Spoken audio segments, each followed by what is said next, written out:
Did you know that you can core Poland as Soviet Union? And no, I'm not referring to Eastern Poland, I'm referring to whole Poland, or well, almost whole Poland. At this point you're probably aware that if Germany goes for Molotov-Ribbentrop Pact, Poland is gonna be gone, and they're gonna look like this. Basically Germany occupies the West Poland, while Eastern Poland gets occupied by Soviet Union. And we all know that after World War II, Poland managed to regain back its land that was occupied by Germany, and they also gained some more land from Germany in East Germany as well as in Mazuren. But let's be honest, this doesn't look right. That's because the state of Bialystok, which was actually occupied by Soviet Union in Molotov-Ribbentrop Pact, was actually given back to Poland. But what if you were playing as Soviet Union, you did Molotov-Ribbentrop and then you defeated Germany, and then you wanted to create Poland, but you can't give them back the state, because if you do, then you have to give them back entire Eastern Poland, and you don't want that. Well, there is actually a decision for that. For this decision to appear, you have to puppet Poland, the Soviet Union, and you have to own the state of Bialystok. And then you're gonna have a decision right here called Return States to the Polish Soviet Socialist Republics. This decision costs 25 political power, and when you do it, Poland gets an event. The Soviet Union to return Polish territory. I don't know what went wrong here, but yeah, this is the event.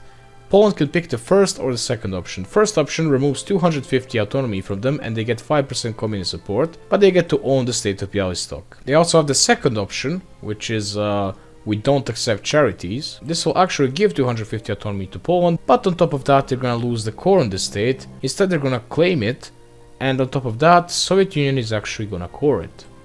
As you can see right here. This decision was meant to only include the state of Bialystok, but we found a way to exploit it. Actually I didn't, but a guy in my server called Nikolai did it instead. To get the maximum out of this exploit, you have to play as Soviet Union, you have to conquer Poland, and you have to puppet them in just one state. I chose Gdańsk, and I'll explain why later. Just like that, the decision will appear. But notice now that it doesn't only say Bialystok, it actually says a couple more states. Once again, Poland gets an event, and if they say yes, they're gonna get those states. If they say no, Soviet Union will core those states. I'm gonna say yes, just so you see which states these are. Basically, Soviet Union can core all of these states if Poland says no. Now this would look familiar if Poznan was also excluded, but it's not. So it has nothing to do with Germany, and it has something to do with something completely different. Now I was wondering why were these states excluded. I thought it was a bug, paradox, forgot the line of code or something, but no. This decision works differently. If Poland says no, Soviet Union gets to core the state of Bialystok, which is an only exception. When it comes to the other states, Soviet Union will core every single Polish core, which is a pure Polish core. What do I mean by pure Polish core? It means that no other country at the time has any cores there except for Poland. In case of Gdynia and Danzig, Kashubia has cores there, and in case of Katowice, Silesia has cores there, so these states are not cored. In the same way, Eastern Poland is not cored because there is Ukrainian cores right here, Belarusian cores right here, and also Lithuanian core in Vilna. So how useful is this exploit? Usually you'll be able to only core these states, 18 million people, about 20 factories. Pretty nice buff for Soviet Union, I must admit. Oh, this works also if you don't play as Soviet Union. If you go for beaten but don't defeated, this still works. But in theory you could core way more. To get the maximum possible cores out of this, Poland would have to get its maximum possible cores. And besides that, every single country which has cores on those states would have to lose their own cores. To cut the story short, Turkey would have to form Turan, Byzantine Empire would have to core Italy and also Cyprus. After this, Bulgaria would have to do the Balkan Union. After this, Czechoslovakia would have to form Austria-Hungary, Germany would have to make the Reichskommissariat Ostland, and then all the other countries would have to magically lose their cores.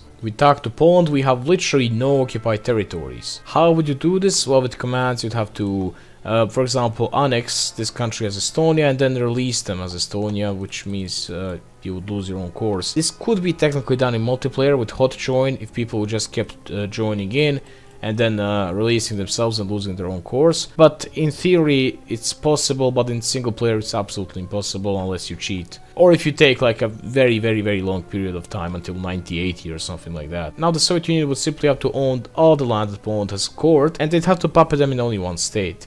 And here's the thing, in whichever state they puppet them in, they won't be able to core that state. In theory this is possible, still very impractical to do. And if you would do something like this, you would get your best possible outcome. After it, you simply have to click on this decision, and even after you've done all that, you have to gamble with RNG, which is heavily against your odds because they're your puppet. But if magically Poland says no, you get to core like 125 states, even coring stuff inside of Italy. So yeah, in theory to get maximum cores as Soviet Union, you don't even have to go for the monarchist path. It doesn't really matter. So yeah, that's it for this video, guys. I hope you enjoyed it. If you did, like, share, subscribe, and see you in the next one.